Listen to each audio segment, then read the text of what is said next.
देखना कहाँ से मेरे से बड़ा ये लगा दिया है।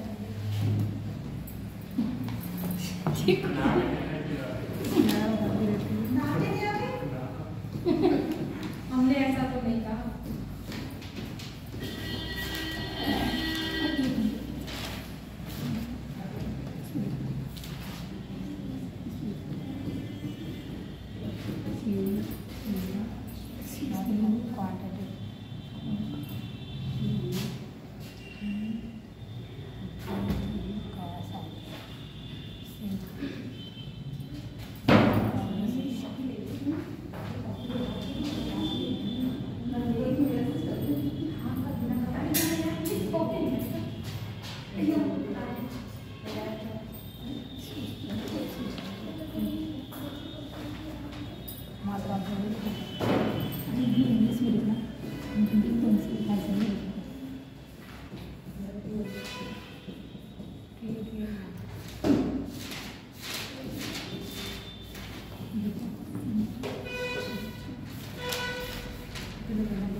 चलिए अब आप लोग बताइए, यही इतने लोग हैं, यही इतने लोग हैं। चलिए बताइए, repo rate, reverse repo rate, CRR, SLR, bank rate, base rate, OMO तो मैं नहीं बताया, ये दोनों नहीं बताया।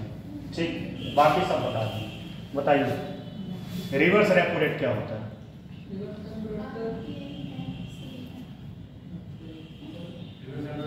RBI बैंकों से कोलेटरल क्या करता है? खरीदता है।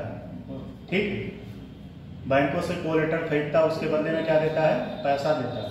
ठीक है, या कह सकते हैं उधार लेता है। अब क्या एग्जांपल बताए थे, क्या बताए थे कि अगर बैंक का बड़ौदा RBI के पास लोन मांगने गया या पैसा लेने गया 1000 करोड़, अब और RBI के पास वर्तमान में है कितना? 500 करोड़। तो 500 करोड़ वो किससे लेगा? SBI से उधार लेगा। किस रेट पे लेगा? नहीं, RBI जब लेगा किस रेट पे लेगा? वो नहीं पूछा, किस रेट पे लेगा RBI? हाँ, रिवर्स रेपो रेट पे। अब किस पे देगा उधार? रेपो रेट पे। बैंक रेट क्या था?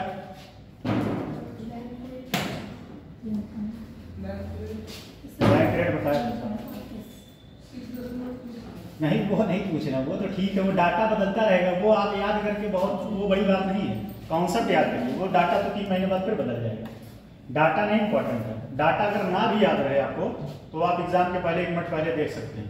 कॉन्सेप्ट पता होना चाहिए। तो कॉन्सेप्ट क्या है? Bank rate. देखो अभी रिसेंट में परसों जो है रेपो रेट बदल गया, पता है नहीं? परसों 2.5 डाउन हुआ, अब कितना हो गया? अब हो गया 6.25। तो ये याद करने वाला बात नहीं है। Repo rate, reverse repo rate, MSR, CRR, SLR, ये अप और डाउन होते रहते हैं। मेन चीज है कॉन्सेप्ट। कॉन्सेप्ट जो है पता होना चाहिए। तो बताइए क्या है? क्या पूछ रहे थे? Bank rate. बैंक रेट चिल्ला के समझाए थे। दिखाए भी कि नहीं?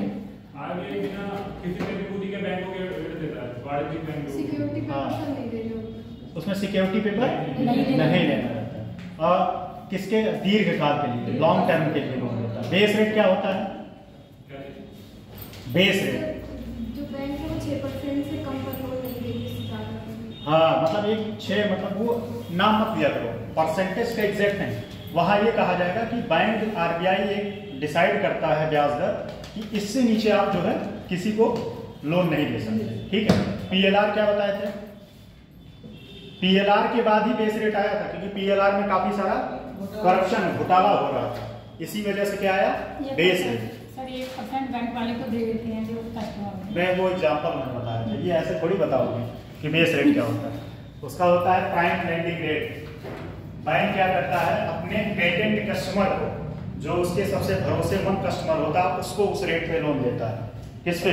पीएलआर पे, जिसमें वह बैंक के स्वविवेक पे डिसाइड करता है कि वह कितना % उस पर ब्याज वसूलेगा, ठीक है। और इसीलिए इसमें काफी सारा करप्शन हो रहा था, मैंने बताया था। सीआरआर क्या होता है? सीआरआर का जो एक टेक्निकल पॉइंट है वो बता दो। सीआरआर का एक टेक्निकल पॉइंट, इसमें जो आरबीआई होगी वो कह सकती है, ठीक है। तो वो डाटा हम नहीं पूछ रहे हैं। उस कैश में क्या आरबीआई जो है बैंकों को लोन देती है, इंटरेस्ट देती है? नहीं देती। एसएलआर क्या होता है? सर जो बैंक मतलब खुद के पास रखी है। हाँ, उसमें क्या क्या होता है? सर वो नगद, प्रतिभूति और गोल्ड। हाँ सही, नगद, कोलेट्रल और गोल्ड, ठीक। चलिए ये तो हो गया। अब आते हैं ओएम, ओपन मार्केट ऑपरेशन।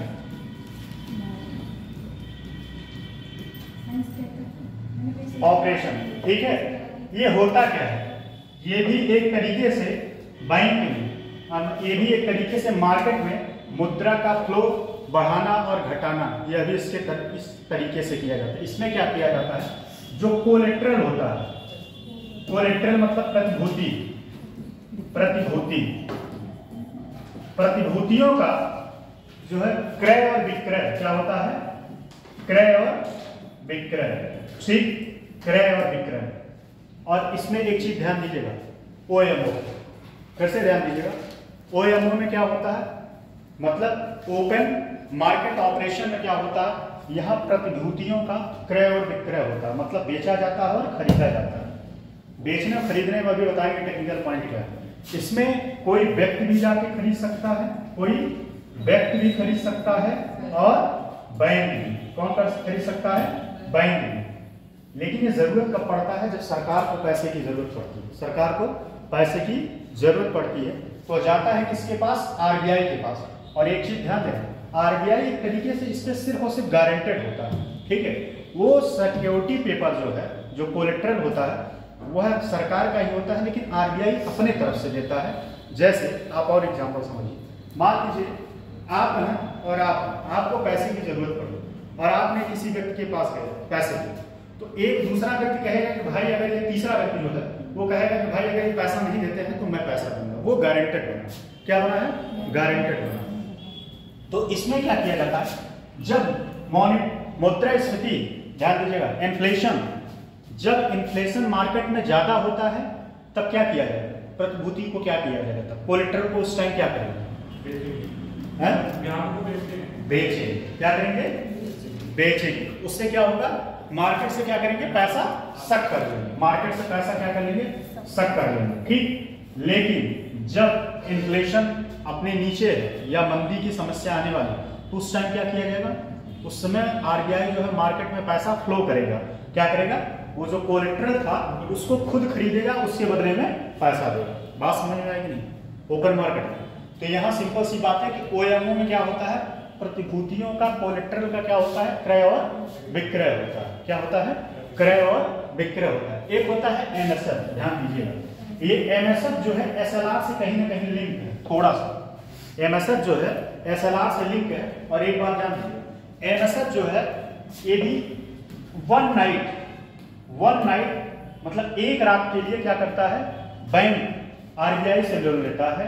और कितने से? अपने टोटल एनडीटीएल का, टोटल एनडीटीएल का, एनडीटीएल जो एनडीटीएल का मैंने बताया था ना, एनडीटीएल में कैसे एनडीटीएल निकालते हैं?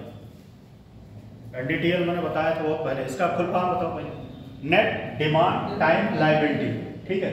तो बैंक के पास जो जमा राशि होता है, जो जमा होता है, जो ब्याज दिया जाता है, ठीक है, वो उसका मतलब सेविंग अकाउंट और जो फिक्स अकाउंट वो पैसा उसका होता है। लेकिन जो किसी दूसरे बैंक से उधार लिया होता है बैंक, उस पैसे को इसमें नहीं जोड़ा जाता, उसको माइनस कर दिया जाता है। या बैंक किसी और से उधार लिया है तो उस पैसे को इसमें नहीं जोड़ा जाता।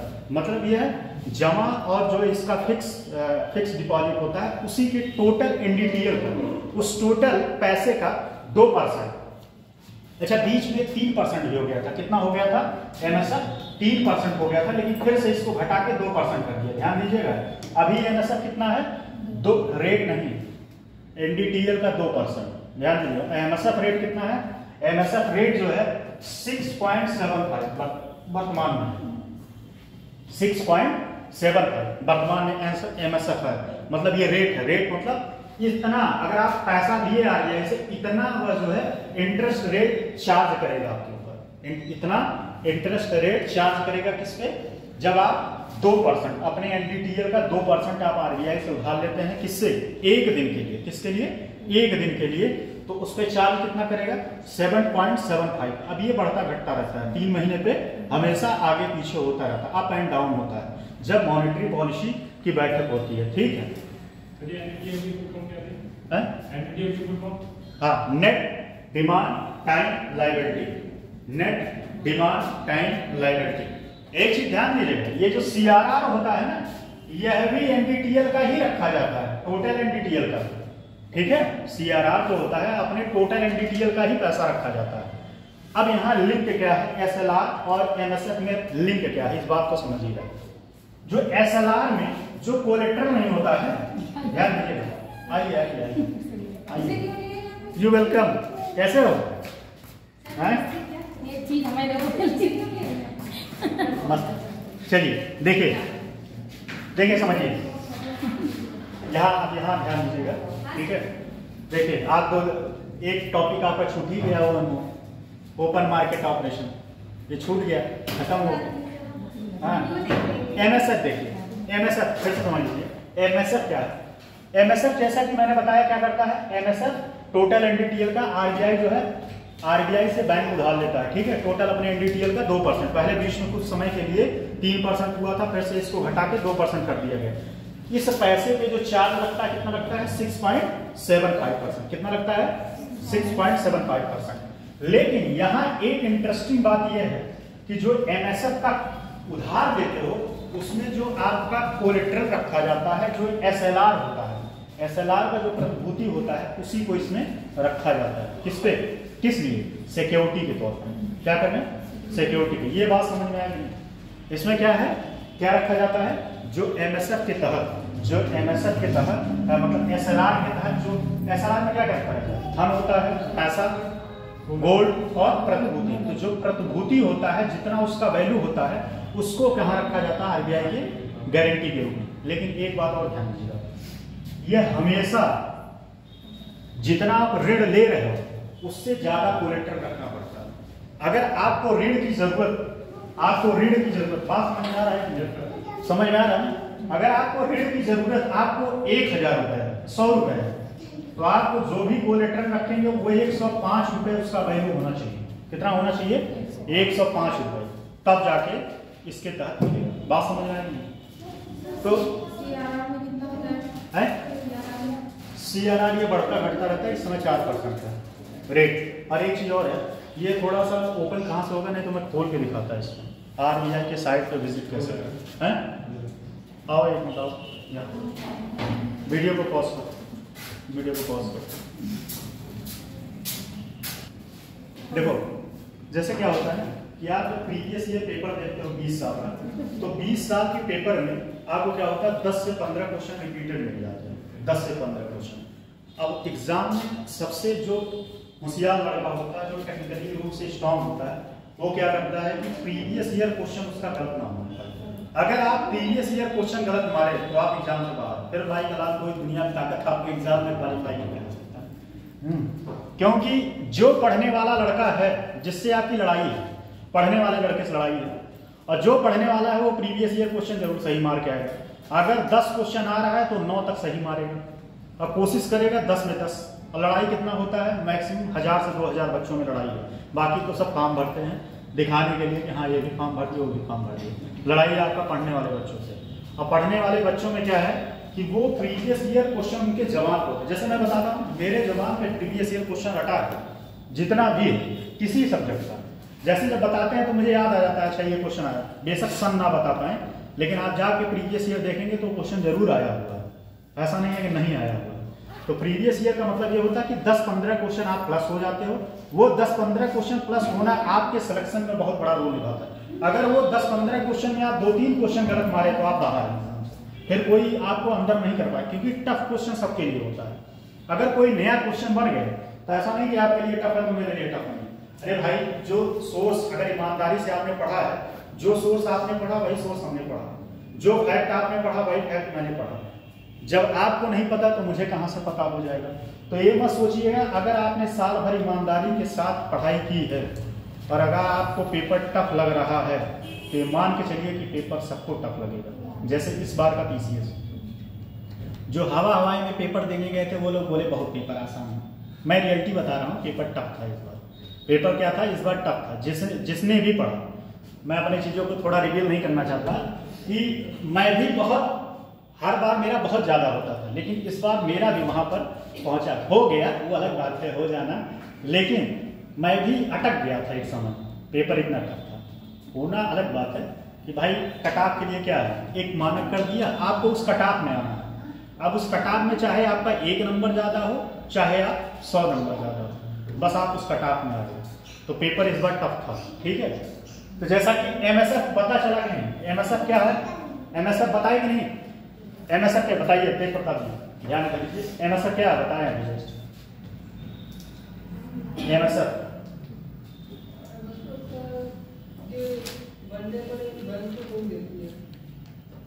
MSF देखो, कोई चीज इतना अच्छे से बताते हैं, वैसे अच्छे से सीक्वेंस आर्डर में आप भी बताया करिए। ये उम्मीद हम आपसे करते हैं, जैसे हमसे आप लोग उम्मीद करते हैं वैसे मैं भी उम्मीद करता हूँ। तो MSF का मतलब ये होता है कि वह रेट होता है जो एक रात के लिए बैंक लेता है अपने टोटल NDTL का 2% का, एक रात के लिए लेता है। किससे, RBI से लेता है। और उसमें कोलेट्रल क्या रहता है, जो SLR के तहत जो कोलेट्रल होता है वही रखा जाता है। इसमें एक बात और होता है कि जो आप लोन लेते हैं उस लोन के वैल्यू से 5% ज्यादा होना चाहिए। अगर आप 100 रुपए ले रहे हैं तो कोलेट्रल की वैल्यू कितना होना चाहिए, 105। बात समझ में आया, इतनी बात समझ में आ गई नहीं? तो हमारे ख्याल से MSF, CRR ये सब सारी बातें समझ में। एक होता है SDF, क्या होता है, SDF,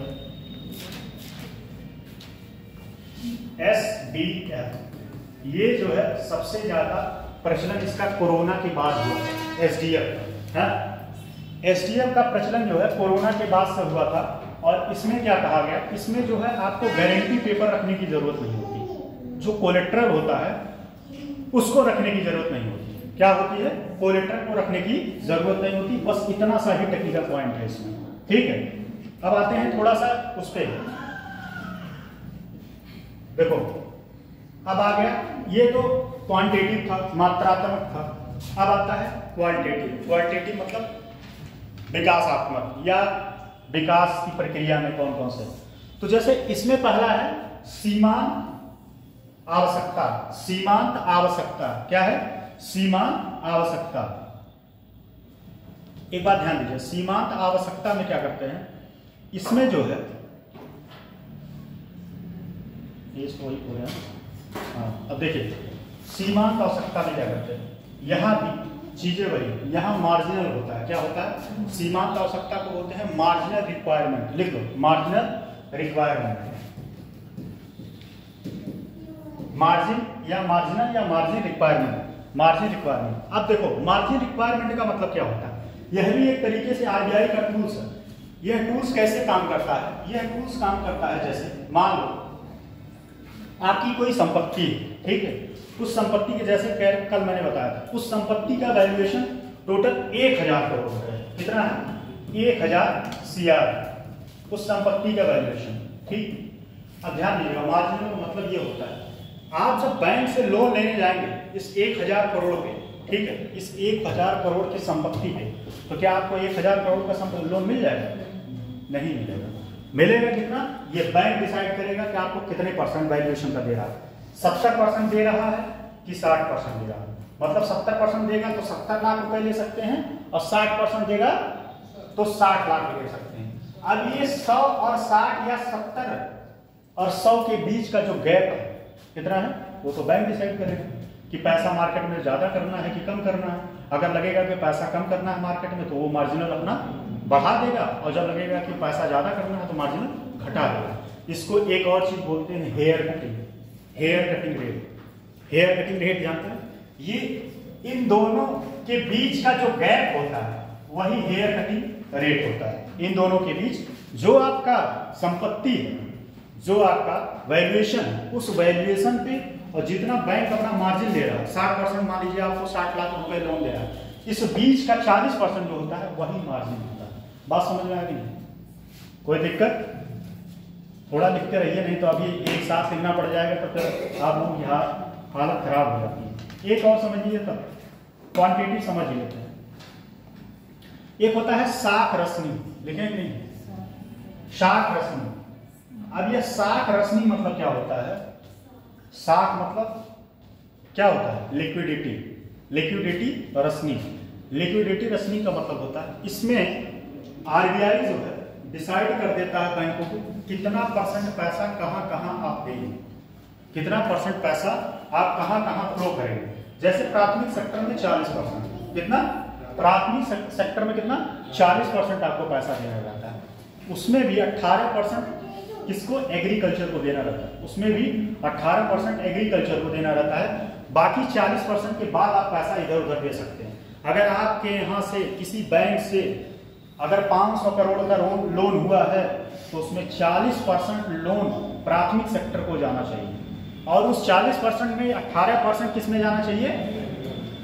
एग्रीकल्चर। बात समझ में आया? ये होता है शाख रश्मि, शाख रश्मि। ठीक, समझ में आ रहा है कि नहीं? शाख रश्मि।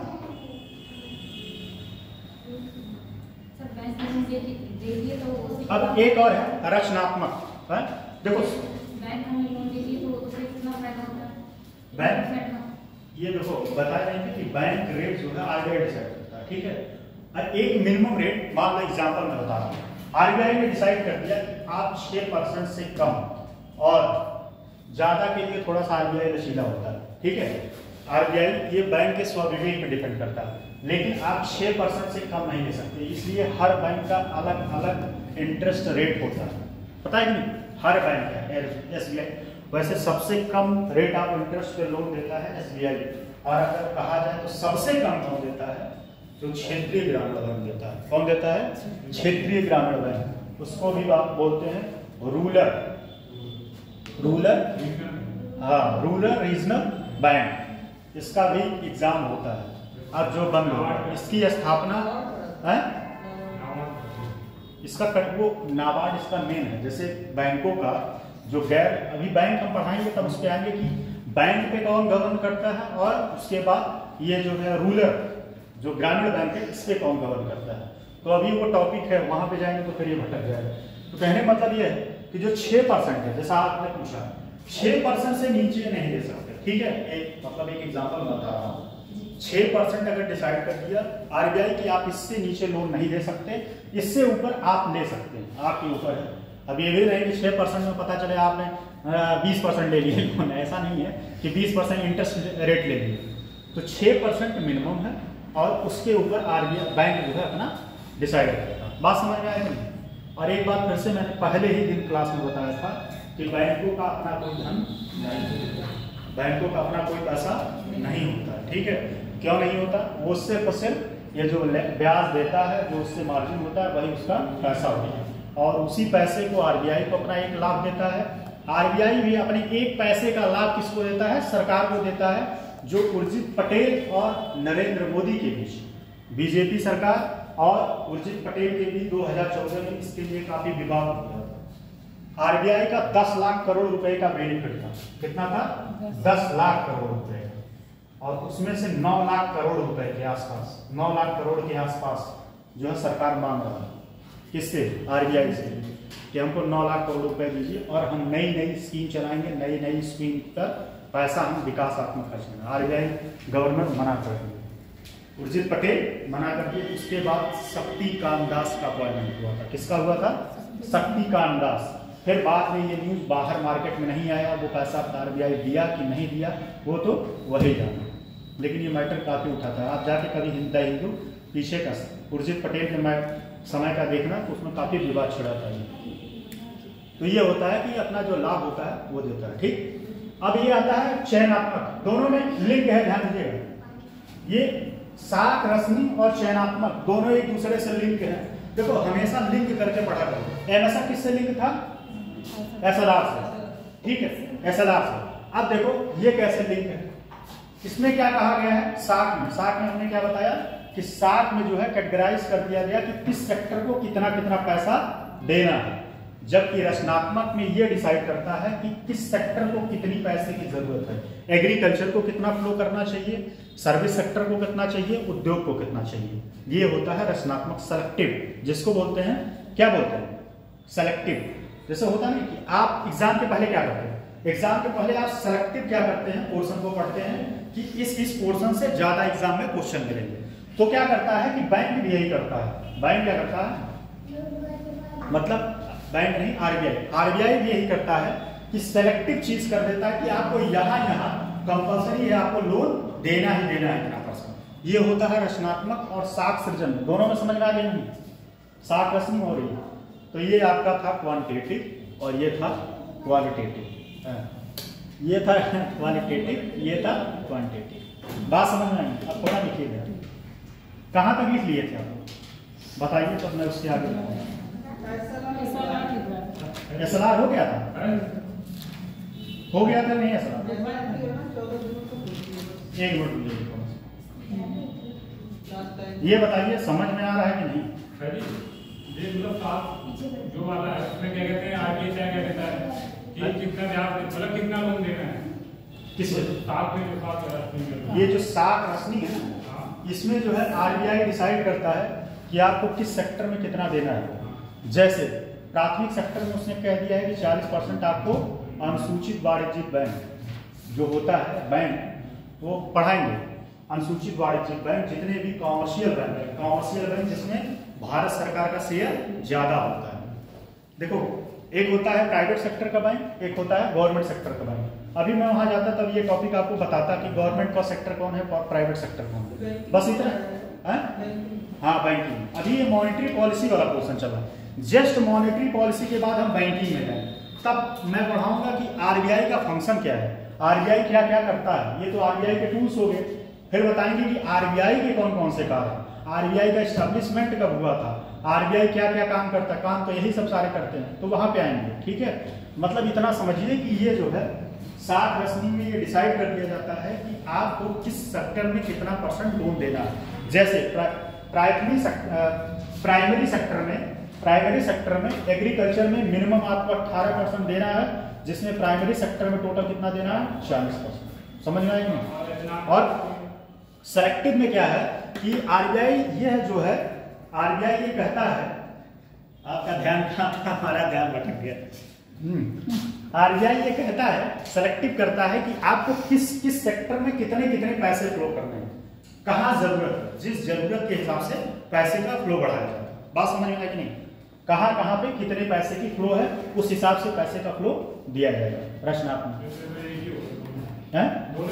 हाँ दोनों एक ही है, दोनों एक ही है, लेकिन इसमें परसेंटेज डिसाइड किया जाता है कि इतना इतना % यहाँ पे यहाँ देना चाहिए। लेकिन इसमें कंडीशन है, उसमें कंडीशन नहीं है। बस इतना है, समझ में आया? चलो कहाँ तक हो गया? रेपो रेट लिख लिए थे कि नहीं? एसएलआर हुआ। हाँ एकदम चिल्लाने लगे। 14 दिनों पर होती है इसकी गणना 14 दिनों में। एसएलआर हो चुका है। हाँ एक होता है सरकारी प्रतिभूति। जैसा कि मैंने सरकारी प्रतिभूति क्या है कल ही बता दी। कौन बताया? सरकारी प्रतिभूति, सरकारी प्रतिभूति, सरकारी प्रतिभूति।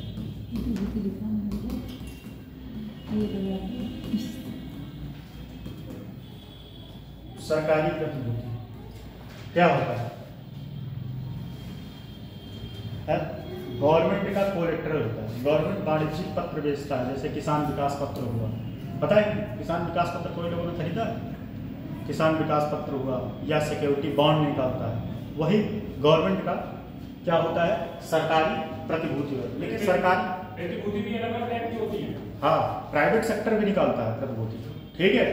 जो प्राइवेट सेक्टर निकालता है उसको बोलते हैं आईपीओ, ठीक है। जो गवर्नमेंट सेक्टर निकालता है उसको कोलेट्रल बोलते हैं, ठीक है।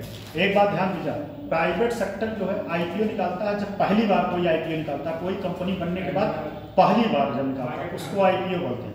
बाद उसके बाद जो है अपना शेयर मार्केट से वो बेचता रहता है, वो अलग चीज है। ये क्या होता है, सरकारी प्रतिभूति क्या होता है, सरकार जो है क्या करता है, इसमें अपना कोलेट्रल बेचता है। इसमें फिर से वही बात है, कोई गारंटी होना चाहिए कि आप बेच रहे हैं, कौन गारंटी? तो आरबीआई उसके एजेंट के तौर पे काम करता है। कौन करता है? आरबीआई जो है एक एजेंट के तौर पे काम करता है। और सरकार के कोलेट्रल में हानि की संभावना कम होती है। क्या होती है? कम होती है, लेकिन लाभ भी जो है लाभ भी कम होता है। स्वाभाविक सी बात है। आपका यहाँ फिक्स है, जैसे आपने 1000 का सिक्योरिटी पेपर खरीदा, उसमें अंकित है 1000 रुपया, मान लो 1000 रुपया, वो आपको मिला कितने? 70 रुपये में। अब एक साल बाद जब ले जाएंगे तो ये 70 रुपये में जो खरीदे हैं आप, 1000 रुपये मिले 700 700। तो 700 में जो आपने खरीदा है वो आपको एक साल बाद 1000 रुपये मिलेगा, लेकिन मार्जिन कितना है? कम। लेकिन अभी कोई प्राइवेट सेक्टर हो ना, वो एकदम बढ़ा चढ़ा के फायदा देता है, बहुत बढ़ा चढ़ा के फायदा देता है। लेकिन ये भी खतरा है कि कब कंपनी डूब जाए और पैसा सब राम राम हो जाए, ठीक है। तो प्रतिभूति हम नहीं लिखवाएंगे। ओपन मार्केट मैंने समझा दिया, लिखिए जरा। खुली बाजार की प्रक्रिया में ओपन मार्केट ऑपरेशन, खुली बाजार की प्रक्रिया। जाइए उसको लेके आइए, नहीं तो कहीं इधर उधर चला जाएगा। खुली बाजार की प्रक्रिया, यह प्रक्रिया आरबीआई द्वारा। अच्छा, इतने ही लोग आज बैठे थे क्या क्लास कैसे चला? 14 लोग हो गए, 14 थे, वो लोग चले गए, कॉलेज चले गए। अच्छा, खुशबू हमें पता है कॉलेज चले गए, बहाना है, क्या बहाना है? हाँ, वो सही कह रही है, बहाना है। यह प्रक्रिया आरबीआई द्वारा सरकारी प्रतिभूतियों को बेचे जाने एवं खरीदे जाने की व्यवस्था। यह प्रक्रिया आरबीआई द्वारा सरकारी प्रतिभूतियों को बेचे जाने या क्रय विक्रय या बेचे जाने एवं खरीदे जाने की व्यवस्था को संबोधित करती है।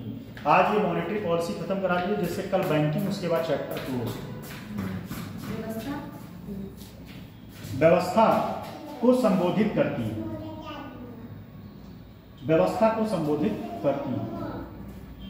इसके अंतर सब ठीक है ना? कोई समस्या? हाँ, कोई प्रॉब्लम हो तो बताइए। इसके अंतर्गत बिल तथा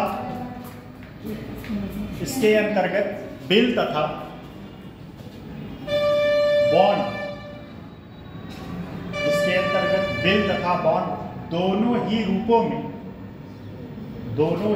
में सब बिल तथा बॉन्ड, बिल BIL, बिल और बी बॉन्ड। जेम्स बॉन्ड कौन था? कौन बता सकता है? जेम्स बॉन्ड है हॉलीवुड का एक्टर था भाई, जेम्स बॉन्ड। वो तो मूवी में है। हाँ। क्या था? मुझे बहुत पता नहीं इसके बारे में, मैं जानता हूँ कि हॉलीवुड का एक्टर था जेम्स। हाँ, वो तो मूवी में है।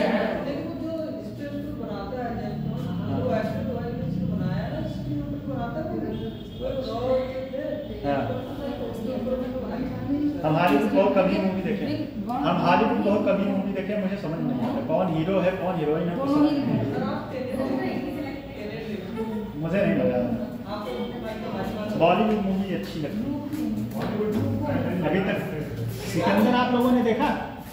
सिकंदर मैं भी नहीं देखा।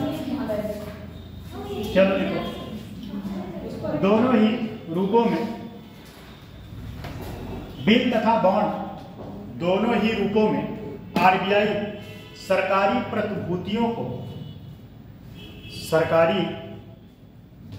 प्रतिभूतियां बैंकों को बेचती है। सरकारी प्रतिभूतियां बैंकों को बेचती है। सरकारी प्रतिभूतियां बैंकों को बेचती है यदि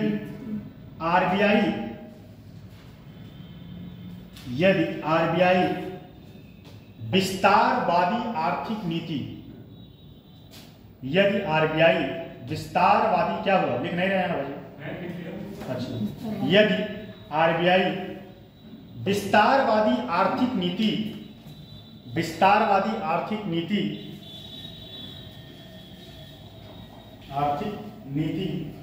को अपनाती है तो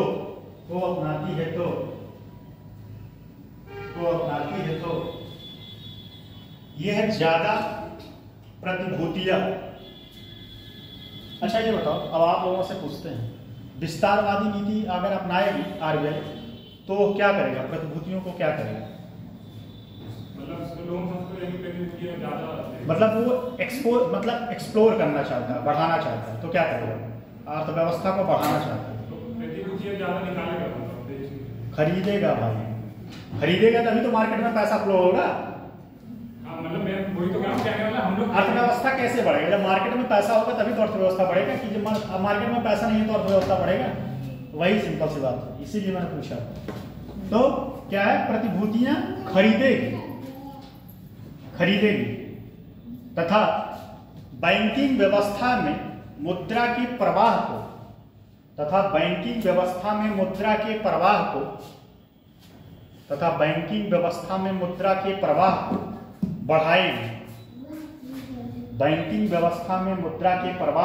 बढ़ाएगी।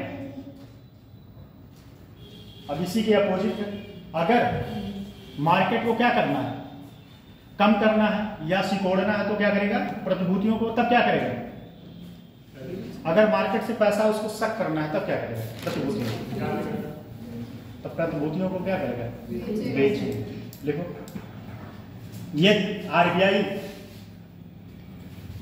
यदि आरबीआई संकुचन की आर्थिक नीति, संकुचन की मतलब कम करना, संकुचन की आर्थिक नीति अपनाती है।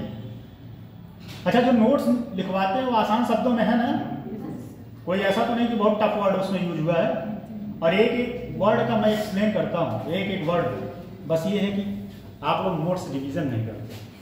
हाँ, अभी मैं पूछ लूँ नेशनल इनकम में तो ज़्यादा से ज़्यादा लोग कंफ्यूज हो जाएंगे। अभी जीएनपी पूछ लें, बताइए जीएनपी। चलिए बताइए जल्दी से, जीएनपी बताइए क्या है?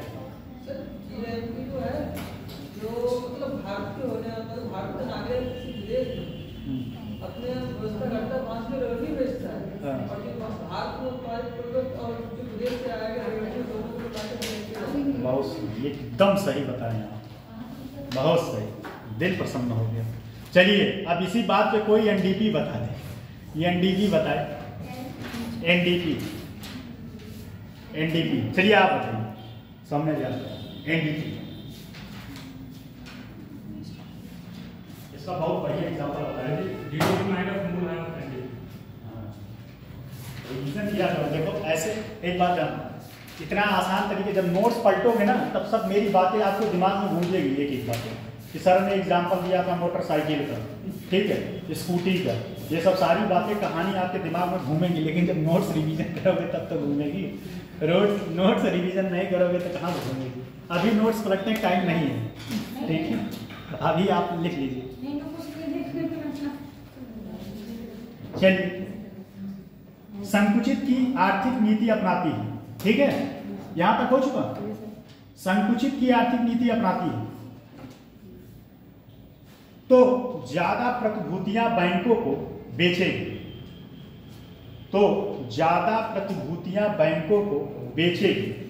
और बैंकिंग व्यवस्था में अतिरिक्त तरलता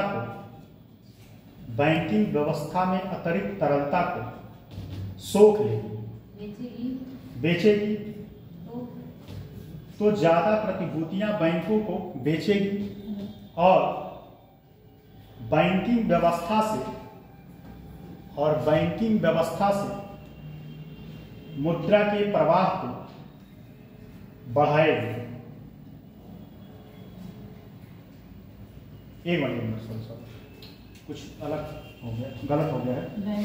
बेचेगी और बैंकिंग व्यवस्था से अतिरिक्त तरलता को सोख लेगी, बढ़ाएगी। ये काट दीजिएगा, गलती गलत हो गया, थोड़ा दिमाग की। अतिरिक्त तरलता को सोख लेगी क्या? जब सिक्योरिटी पर बेचेगा तो पैसा सक कर लेगा, सोख लेगी। खुली बाजार की प्रक्रिया के माध्यम से, खुली बाजार की प्रक्रिया के माध्यम से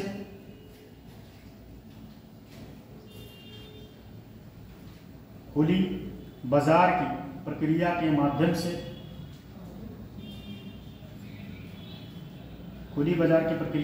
से आरबीआई सरकार के व्यय के उद्देश्य से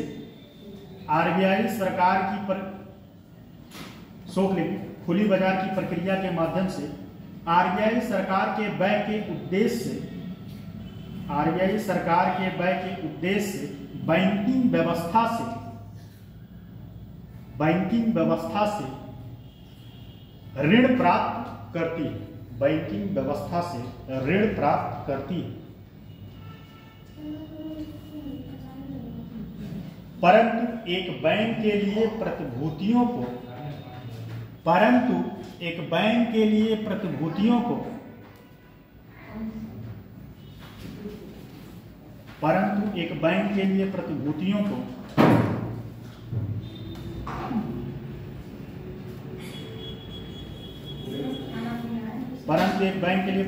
को खरीदना आवश्यक नहीं होता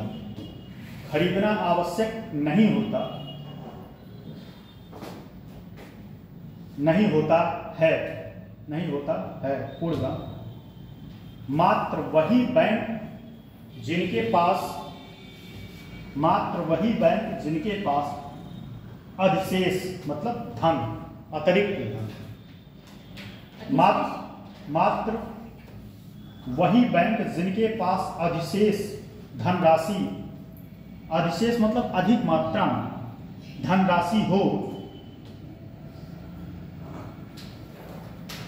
एवं जो प्रतिभूतियों को खरीदने की इच्छा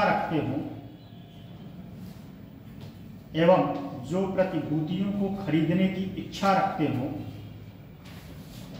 इस प्रक्रिया में हिस्सा लेते हैं।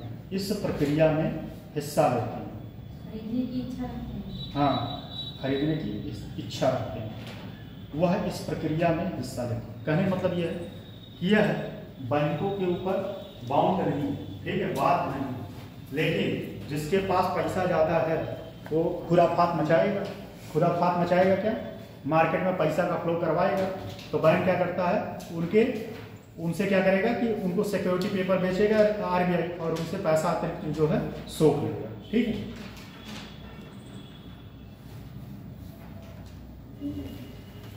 चलो एक और लिख लो, ऑपरेशन ट्विस्ट।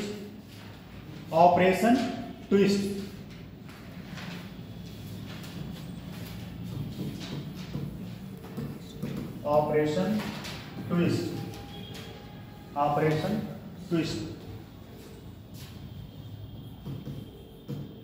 ये भी एक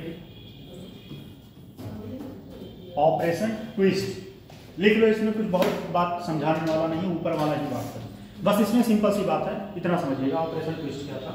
कोरोना के बाद, ठीक, कोरोना के बाद नहीं, जब डीमोनेटाइज हुआ था, विमुद्रीकरण हुआ था, कब हुआ था? कौन था? विमुद्रीकरण 8 नवंबर को हुआ था। 8 नवंबर बताइए, वो तो मुझे भी बता, सन 2016। अब मोदी जी क्या बोले थे?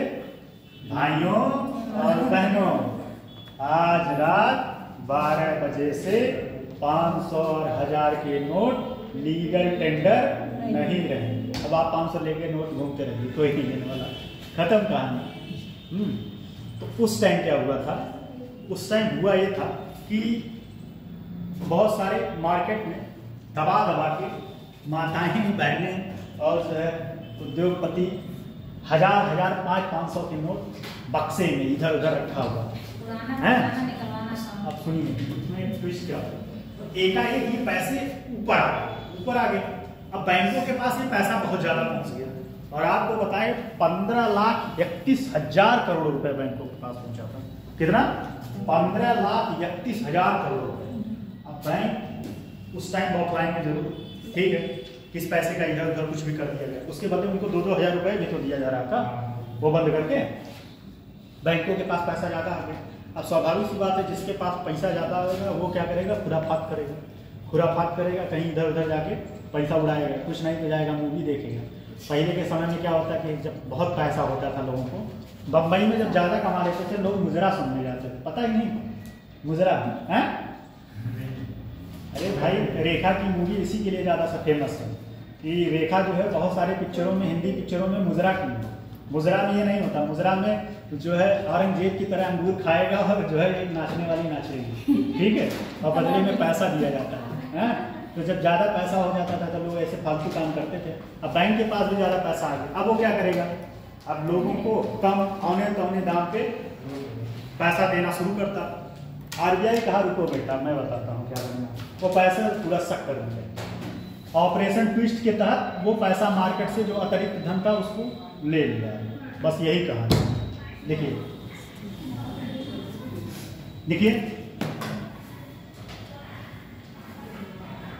यह अमेरिका की केंद्रीय बैंक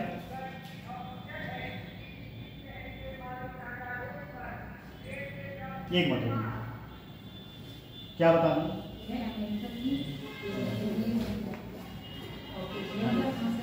थोड़ा सा कॉन्सेप्ट में इधर उधर हो गया है बस, बाकी चीजें सब सही है, कॉन्सेप्ट में इधर उधर हो गया है। इसको लिखिएगा MSS, जो मैंने बताया सब उसको लिखिएगा MSS लिख लो, इसका फुल फॉर्म लिख लो, market stabilisation scheme, market stabilisation scheme.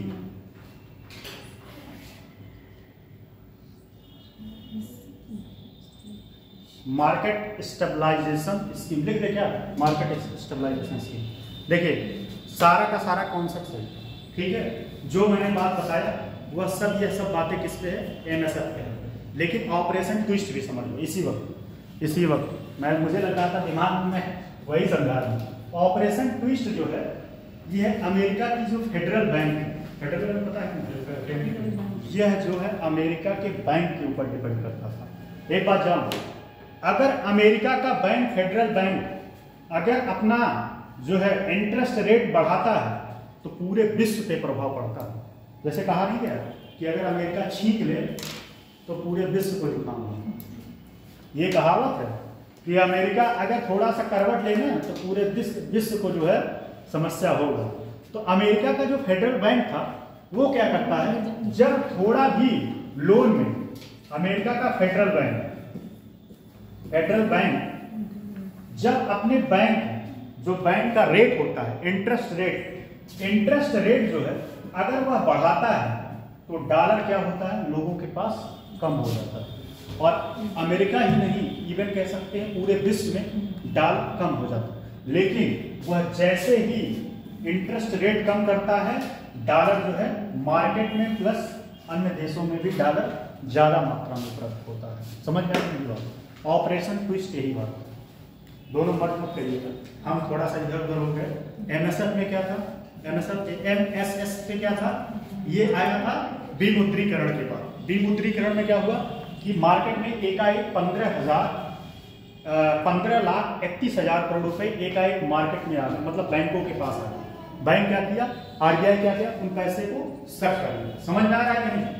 जबकि ऑपरेशन ट्विस्ट में क्या करता है, ऑपरेशन ट्विस्ट ये फेडरल बैंक अमेरिका का जो है उस पर डिपेंड करता है, उसके इंटरेस्ट रेट पे। अगर इंटरेस्ट रेट बढ़ा तो मार्केट से डॉलर मजबूत हो जाएगा, डॉलर महंगा हो जाएगा और देशों में डॉलर कम हो जाएगा। और जैसे इंटरेस्ट रेट डाउन होगा डॉलर जो है सस्ता हो जाएगा। और इस समय डॉलर का प्राइस पता है कितना है, 85-85 रुपए के आसपास है। तो ये दोनों है, लिख लो, पहले लिख लो, पहले यही लिख लो आप, MSS। यदि यद्यपि यह उपकरण, लिखिएगा, यद्यपि यह उपकरण भारत में 2004 में लाया गया। सर क्या बोला ये तो? यद्यपि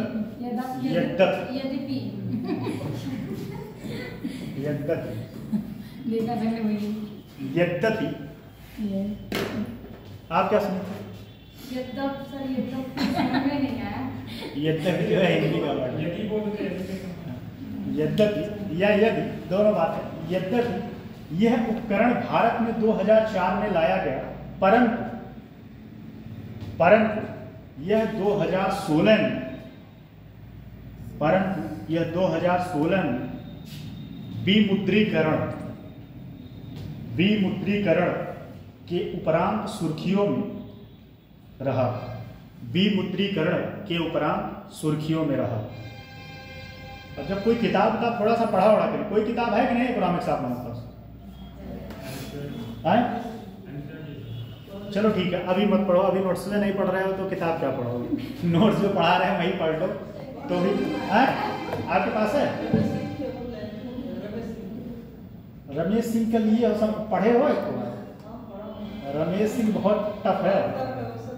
मैं जो है 3-3, 4-4 किताबें पढ़ता हूँ रोज पर डे।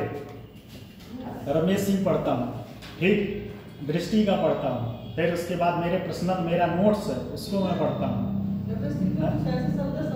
और एक बात जान लो, कोई भी टॉपिक ये आप सारे एक जगह नहीं मिलेगा किसी बुक में जो मैं बोलता हूँ। सारे किताबों का कलेक्शन करके मैं निचोड़ के उसमें बताता हूँ, चीज़ें समझाता हूँ। लेकिन अब आप लोग फायदा उठा रहे हैं इस चीज़ का। सही बता रहे हैं। जितना टॉपिक आपको पढ़ाया ना, जब आप पढ़ोगे किताब, सीरियसली मैं बता रहा हूँ, तब मजा आएगा कि क्या पढ़ाए थे सर। और मेरा प्रयास यही है कि जब तक क्लास चले इंपॉर्टेंट टॉपिक तो आपका कवर ही करते हैं। जो फैक्चुअल है, जैसे जो कॉमन टॉपिक है उसको आप हर जगह से पढ़ लोगे। जैसे कि क्या हुआ एग्रीकल्चर, तो एग्रीकल्चर अगर हम ना भी यहाँ चला पाए, ना भी पढ़ा पाए, तो भी आपने ज्योग्राफी में पढ़ा और उसके बाद यूपी स्पेशल में पढ़ा, तो हम कुछ एक्स्ट्रा नहीं बता देंगे। एग्रीकल्चर चीज़ें वही है, बस यहाँ पे स्प्रिंग सिंचाई वहाँ भी बताए थे, स्प्रिंग सिंचाई यहाँ भी बताएंगे, ड्रिप सिंचाई वहाँ भी बताए थे, यहाँ भी बताएंगे। लेकिन ये सारे सब्जेक्ट जो है आज तक आप लोगों ने कभी नहीं पढ़ा। अब इसके बाद मेरा प्रयास रहेगा कि राजकोषीय नीति पढ़ाएं आप, फिस्कल डेफिसिट, वो राजकोषीय नीति वो पढ़ाएंगे। जो मेरे हिसाब से कोर इकोनॉमिक्स है उसको खत्म कर देंगे, कोर इकोनॉमिक्स, जिससे आपको एक बार किताबें कोई भी पढ़े तो आपको समझ में आने लगे सारा चीज। लिखिएगा, यद्यपि यह उपकरण भारत में 2004 में लाया गया था, परंतु यह 2016 में विमुद्रीकरण के उपरांत सुर्खियों में रहा। सुर्खियों में रहा, बस यही है, क्लास मत गैप करिएगा, गैप करेंगे अपना नुकसान होगा, ठीक है। और एक बार मैं फिर से बता दे रहा हूँ, जितना दिन चल रहा है क्लास उतना वर्ष है, तो आप लोग फायदा उठाइए, ठीक। जितना टॉपिक ज़्यादा से ज़्यादा मेरा प्रयास है पढ़ा दें आपको, क्योंकि उसके बाद पता नहीं क्या होगा, सत्र कब चलेगा कब नहीं चलेगा। यहाँ तो इतनी विरोध है, क्या बता सकते हैं। अच्छे मास्टर को कोई वैल्यू ही नहीं देता, यहाँ आके पीपीटी बाँचते तो समझ में आता है। पीपीटी बाँचना क्या इससे आसान, इससे टफ काम है जो मैं समझ में आता सर। पीपीटी नहीं, आप बताओ, आप लोगों से मैं पूछ रहा हूँ, क्या पीपीटी बाँचना इससे ज़्यादा आसान है कि इससे टफ है? यहाँ खड़े होकर एक एक शब्द आपको लिंक करके बताना वो टफ होता है। पीपीटी में सब खुली दीवार है, खुली किताब है। हम तो कहते हैं हमको उर्दू मिला पढ़ा दें पीपीटी, है बात कर रहे हैं, एग्जाम्पल दे रहे हैं, ऐसा नहीं पढ़ा दें। विमुद्रीकरण के उपरांत सुर्खियों में रहा। इसीलिए जानते हो आज क्या है मार्केट में, एक ही टीचर जो है कई सारे सब्जेक्ट एक ही। आज के समय में यूट्यूब पे क्या हो रहा है, एक टीचर सब सब्जेक्ट पढ़ा है। ये भाई कौन नहीं पढ़ा लेगा जब उसको पीपीटी बाँचना है। अगर उसको पीपीटी बाँचना है और किसी ने तैयारी किया है तो सब कोई बाँच लेगा। उसमें क्या है, आपको नहीं बता पाएंगे, यही चीज़ें पढ़ के आप नहीं बता पाएंगे, सब कोई बता देगा। लेकिन ये फॉर्मेट बना के समझाना ये टफ होता है। अब लिखो, अब नॉन स्टॉप लिखो, बहुत ज़्यादा थोड़ा सा आप लोगों को मनोरंजन करवा दें। कहाँ तक हो चुका, सुर्खियों में रहा। मार्केट स्टेबलाइजेशन स्कीम के तहत, शॉर्ट फॉर्म में लिखेगा MSS के तहत RBI भारत सरकार से मार्केट स्टेबलाइजेशन,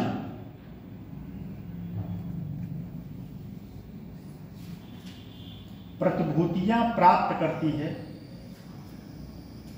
इसे बेचकर आरबीआई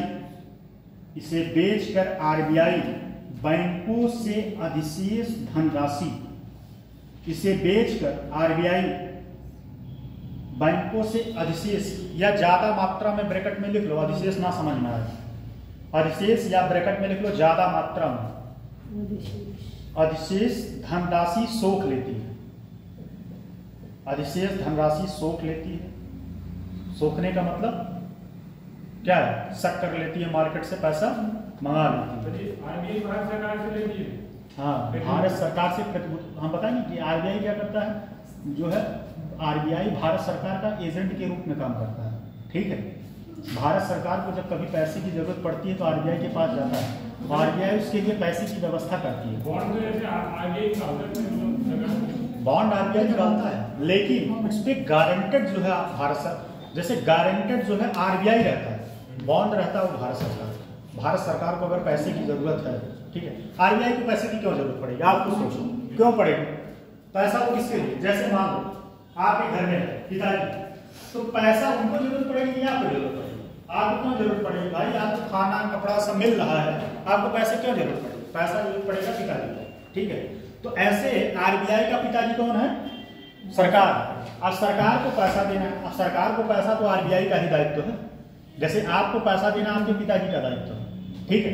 आपके पिताजी कहीं से भी मैनेज करके आप लोगों को पैसा देंगे, अब उस पैसे का आप कितना यूज कर रहे हैं वो आप जानें, हैं? तो वही काम ये करता है, आरबीआई एक एजेंट के रूप में काम करता है सरकार का। और इवन अपने देश का नहीं, हर देश का जो सरकारी बैंक होता है, केंद्रीय बैंक, वह हर देश का एजेंट होता है, मतलब बैंकिंग एजेंट होता है। तो लिखिएगा,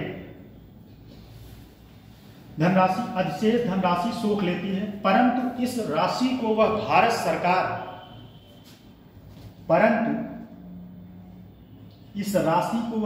सरकार को ऋण के रूप में नहीं देती है, परंतु इस धनराशि को वह भारत सरकार को, सेंट्रल गवर्नमेंट को ऋण के रूप में नहीं देती है। बैंकों से प्राप्त धनराशि पर आरबीआई अपने संसाधनों से, बैंकों से प्राप्त धनराशि पर आरबीआई अपने संसाधनों से ब्याज अदा करती है। पैराग्राफ चेंज करके लिखिएगा,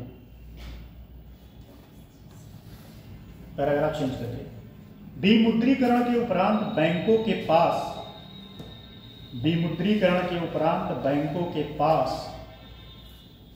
15,31,000 करोड़ रुपए, विमुद्रीकरण के उपरांत बैंकों के पास 15,31,000, कैसे लिखोगे 15,31,000? ऐसे ना लिखने लगना भाई, 15 लाख ऐसे करेंगे, ऐसे लिखेंगे 15,31,000, ठीक, ऐसे लिखना। क्या है 31? आप लोग क्या बोलोगे? बोल 31, हम क्या बोले 31। अरे तो यही तो फर्क है, मास्टर और शिष्य में यही फर्क होता है। अरे ऐसा चल, 15,31,000 करोड़ रुपए की जमा राशि को, 15,31,000 करोड़ रुपए की राशि को सोखने के उद्देश्य से इसी उपकरण का प्रयोग किया था। किस उपकरण का? ब्रैकेट में लिख लेना, इसी उपकरण की जगह पे MSS, इसी उपकरण का प्रयोग किया था, जिसके कारण वह धनराशि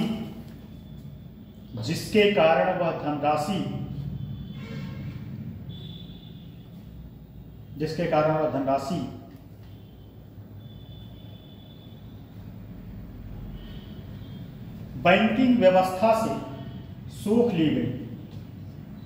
बैंकिंग व्यवस्था से सोख ली गई। सोखने समझ लेना कि पैसा मतलब चला गया, नहीं पता चले कि नल सूख गया, ऐसा नहीं है यहाँ कॉन्सेप्ट। सोख ली गई, या ऐसे कहीं ब्रैकेट में लिख लेना चली गई, नहीं पता चले वहाँ दिमाग ही में काम करे। सोखने का मतलब क्या लिखवाए थे सर? हाँ, कहीं नोट में लिख लो, सोखने का मतलब चला गया, निकल गया। सोख ली गई एवं बैंकों को ब्याज की प्राप्ति, एवं बैंकों को ब्याज की प्राप्ति भी होती रही यदि सीआरआर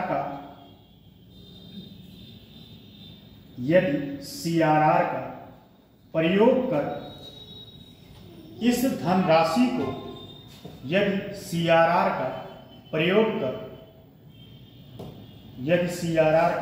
कर इस धनराशि को आरबीआई सोखती। अच्छा ये बताओ, आप लोगों से पूछना है थोड़ा सा, इसमें एक ट्विस्ट है। ऐसे तो मान लो बैंक क्या दे रहा है, आरबीआई क्या दे रहा है बैंकों को? ब्याज। अगर ये सीआरआर के तहत देता तब क्या होता? बताओ। सीआरआर के तहत मतलब सीआरआर का रेट बढ़ा देता, तब क्या होता? बताओ, तब क्या होता? इसमें एक थोड़ा सा टेक्निकल पॉइंट है, वही मैं चाहता हूँ कि आप लोग बोल दो। ब्याज एकदम, क्योंकि सीआरआर में क्या होता है? ब्याज नहीं होता। और स्वाभाविक सी बात है, आपके जेब से कोई पैसा निकाल ले और उसके बदले में आपको कुछ मिले भी ना, तो बुरा तो लगेगा ही। अब ऐसे क्या भाई पैसा ले गया, ठीक है भाई, उसके बदले में ब्याज तो मिल रहा है। वैसा होता नहीं, जैसे गांव में साहूकार होते थे तो पैसा देते थे, वो साहूकार वो बताएं ऑर्गेनाइज सेक्टर एक होता है, नॉन ऑर्गेनाइज सेक्टर से पैसा लिया जाता है। ठीक है, देखो सीआरआर का प्रयोग कर इस धनराशि को आरबीआई सोखती, वही लाइन रिपीट कर रहे हैं जो बोले हैं, सोखती एवं बैंकों को किसी भी प्रकार ब्याज अदा नहीं करती। तो आप तो बोल देते, हम लोग लिखते नहीं हैं, बस वो बोल दीजिए।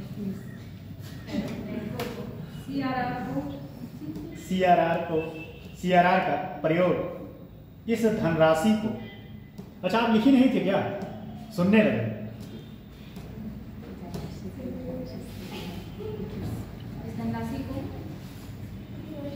इस धनराशि को आरबीआई तो सोखती है। आपको मैं देखता हूँ ना तो मुझे बड़ा कॉन्फिडेंस होता है। एक मेरी फ्रेंड है, वो भी उनकी शादीशुदा है, वो इस बार उनका मुख्य सेविका में हो जाएगा, मुख्य सेविका में उनकी भी शादी हो गई, उनका भी एक बच्चा है। सोच लो, ये आप लोग इंस्पिरेशन वाली बात है सच में, कि मतलब परिवार को देखने के बाद क्लासरूम में बैठ के 4-5 घंटे पढ़ के जाना, ये अपने आप में ही सैल्यूट वाली बात है, बहुत बड़ी बात है। यहाँ फ्री हो के आपको कुछ नहीं करना, सब तैयारी क्लास में आके बैठना है, कोई प्रेशर नहीं। आप एक बार इनसे पूछो कि कितना इनके पास प्रेशर रहता होगा, तो बहुत बड़ी बात है ये। मैं तो मानता हूँ कि अगर आप क्लास कर रहे हैं तो ये बहुत बड़ी बात है। क्या हो गया, कहाँ तक हो गया? आरबीआई सोखती है एवं बैंकों को किसी भी प्रकार का ब्याज अदा नहीं करती। तो ऐसे में बैंकों को व्यापक क्षति पहुंचती। ठीक है, तो ये आपका एमएसएस हो गया। अब अगला आता है ऑपरेशन ट्विस्ट।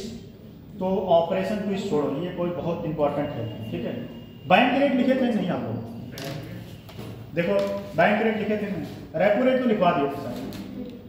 क्या क्या हो चुका था बताओ, जो जो नहीं हुआ ये सब इंपॉर्टेंट है, देख के बताओ क्या क्या हो चुका था। एसएलआर हुआ था और नहीं हुआ था कुछ। अच्छा तब तो अभी सब बचा, लिखो समझाने मैंने सब समझा दिए, लिखवाए नहीं भाई है?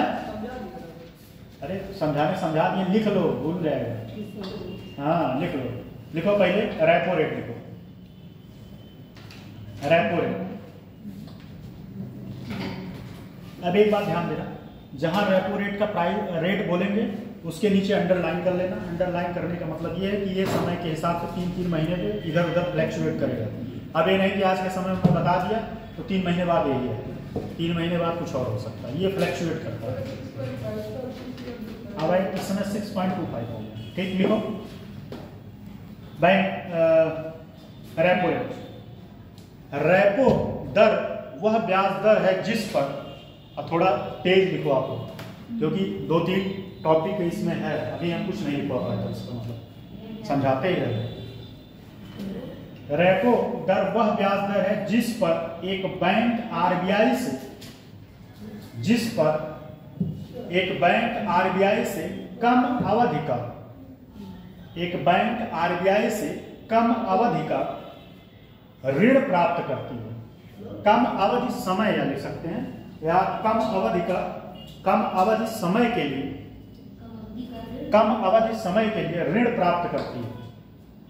पूर्व सामान्यतः यहाँ ऋण की, सामान्यतः यहाँ ऋण की परिपक्वता, मैच्योरिटी, परिपक्वता मैच्योरिटी की अवधि 90 डेज, 90 दिन, 90 दिन मैच्योरिटी या परिपक्वता 90 दिन, 90 दिनों तक की होती है, 90 दिनों तक की होती है। वर्तमान में रेपो दर, वर्तमान में रेपो दर 6.25%, इसके नीचे 6.25 के नीचे अंडरलाइन कर लेना, ठीक। 6 किसी दूसरे तरह से 6.25, क्योंकि आने वाले समय में ये फिर 3-4 महीने बाद इधर उधर हो सकता है, घट भी सकता है, बढ़ भी सकता है। तो 6.25% है। यदि रेपो दर में बढ़ोतरी हो जाए, यदि रेपो दर में बढ़ोतरी हो जाए, बढ़ोतरी हो जाए तो बैंकों के पास, बढ़ोतरी हो जाए,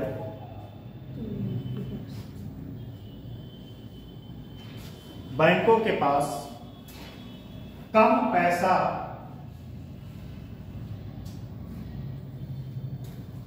कम पैसा मिल सकेगा, जबकि रेपो रेट में कमी हो जाए तो बैंकों के पास अतिरिक्त धन या ज्यादा पैसा, जबकि रेपो रेट में कमी हो जाए तो बैंकों के पास पैसा अधिक मात्रा में मौजूद रहेगा, मौजूद रहेगा। नीचे से लिखेगा, यह प्रक्रिया कौन, रेपो रेट, यह प्रक्रिया इन्फ्लेशन, मुद्रास्फीति को, यह प्रक्रिया मुद्रास्फीति को नियंत्रित करने का एक उपकरण है, नियंत्रित करने का एक उपकरण, ठीक। लिखो अब reverse repo, reverse repo,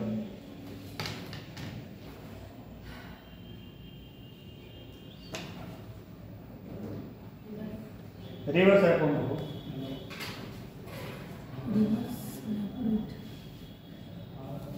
reverse repo वह ब्याज दर है जिस पर आरबीआई बैंकों से क्या करे, आरबीआई बैंकों से क्या लेगा, पैसा लेगा।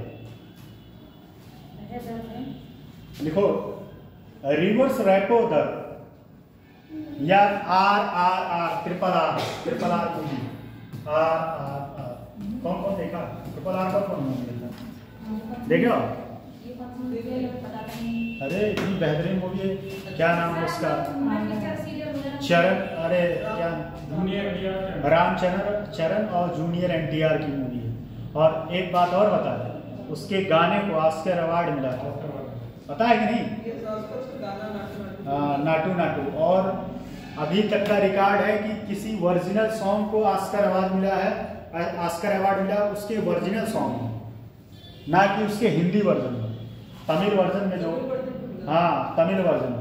ये इंटरेस्टिंग बात बताई, मूवी देखने का फायदा होता है। पूरी तरह से न्यू प्रोजेक्ट था ना। हाँ कहीं से ना डांस वो बहुत बेहतरीन, वो कहीं का कॉपी नहीं था। कॉपी नहीं था। उसके डायरेक्टर का नाम भी मुझे याद था, अभी थोड़ा याद नहीं आ रहा, जिसने वो गाना कोरियोग्राफर। देखो 2-3 चीज होती है। हाँ नहीं वो गणेश दूसरा, वो नहीं किया था। वो कोरियोग्राफर मोटका ना, वो गणेश, वो नहीं किया था कोरियोग्राफर मतलब जानते हो, डांस जो सिखाते हैं। मेरी जो सिस्टर है उसको कोई डांस का बता दो, मैंने उससे एक दिन बोला तुम्हें बताओ कोई अम्मा पे आता है, वो कहीं आता तो नहीं है। उसके अगले दिन वो सीख के मुझे दिखाई एकदम step by step dance. BSc उसका कंप्लीट हो गया है और अपने कॉलेज की सेकंड टॉपर थी, बीएससी मैथ्स से। लेकिन उसका सीखने में गाने का इतना लत है, मैं उससे बोला उस टाइम नहीं सीखी थी वो, और उसके अगले दिन मुझे वीडियो बना के दिखाई, मतलब हम थे घर ही पे थे होली में, तो मुझे दिखाई और एकदम एक स्टेप बाय स्टेप। हम कहे होता है भाई कुछ लोगों में। अच्छा एक चीज़ और जान लो, डांस करना एक एक्सरसाइज है, पता ही नहीं, उससे आदमी फिट रहता है डांस करने से। अब जिसको आए, repo rate, reverse repo rate वह ब्याज दर है जिस पर आरबीआई बैंकों से कम अवधि का ऋण प्राप्त करता है। वर्तमान में कहीं जाना है, नहीं हमें जाना हमेशा आप तो ही, हाँ ठीक है लीजिए, आपको भी जाना हमें नहीं जाना। सर जिस पर आरबीआई बैंक फिर से समझे, इस आर पर जिस पर आरबीआई बैंकों से कम अवधि का ऋण प्राप्त करती है,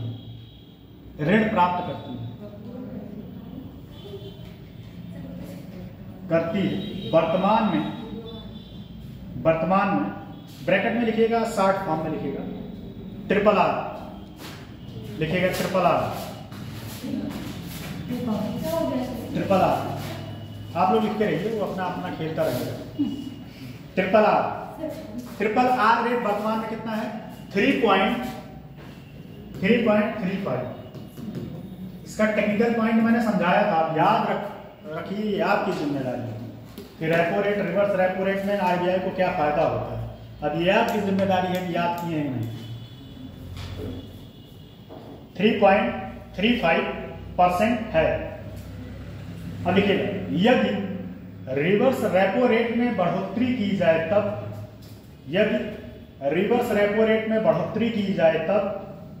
ऐसे में बैंकों के लिए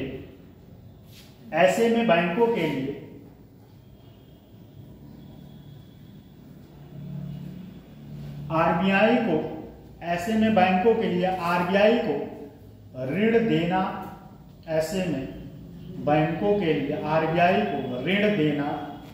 आकर्षण हो जाएगा।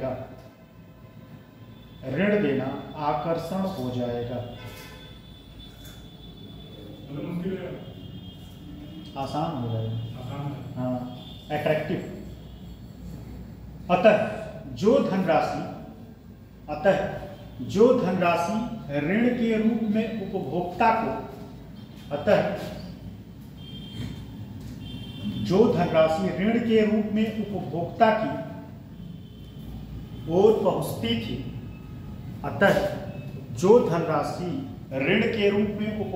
की ओर पहुंचती थी, वो कामा करके लिखिएगा, वो आरबीआई की ओर प्रवाहित होने लगी।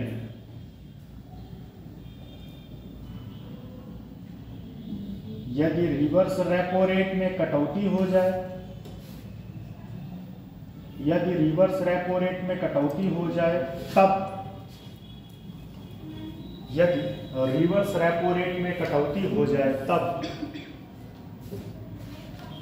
तब रिवर्स रेपो रेट में कटौती हो जाएगी। तो ऐसे में बैंक आरबीआई को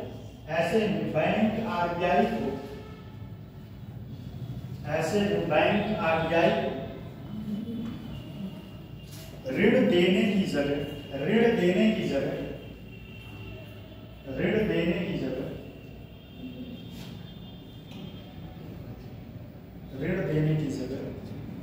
आम उपभोक्ताओं को ऋण देना चाहिए।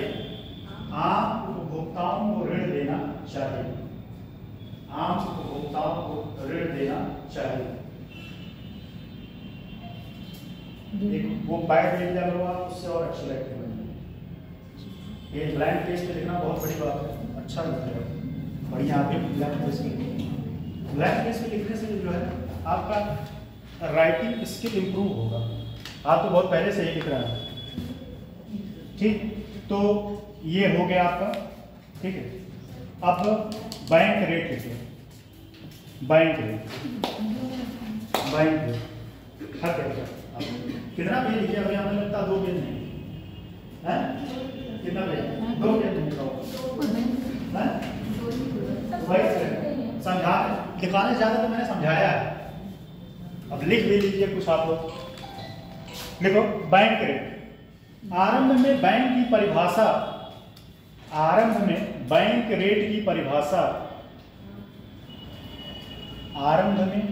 रेट की परिभाषा एवं इसकी उपयोगिता भिन्न थी। वर्तमान में सर आरंभ में बैंक रेट की परिभाषा एवं उपयोगिता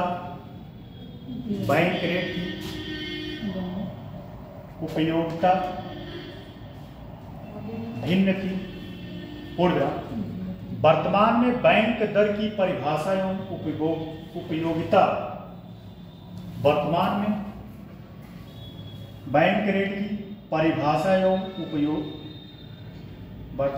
बैंक रेट की परिभाषा एवं उसकी उपयोगिता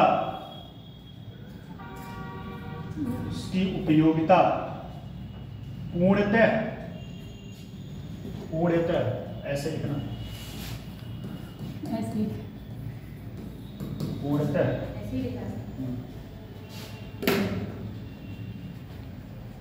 पूर्णतः परिवर्तित हो चुकी है।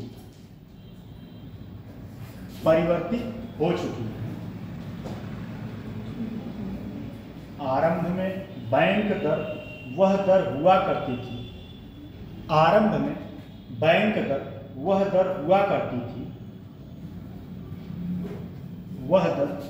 करती थी जिस पर बैंक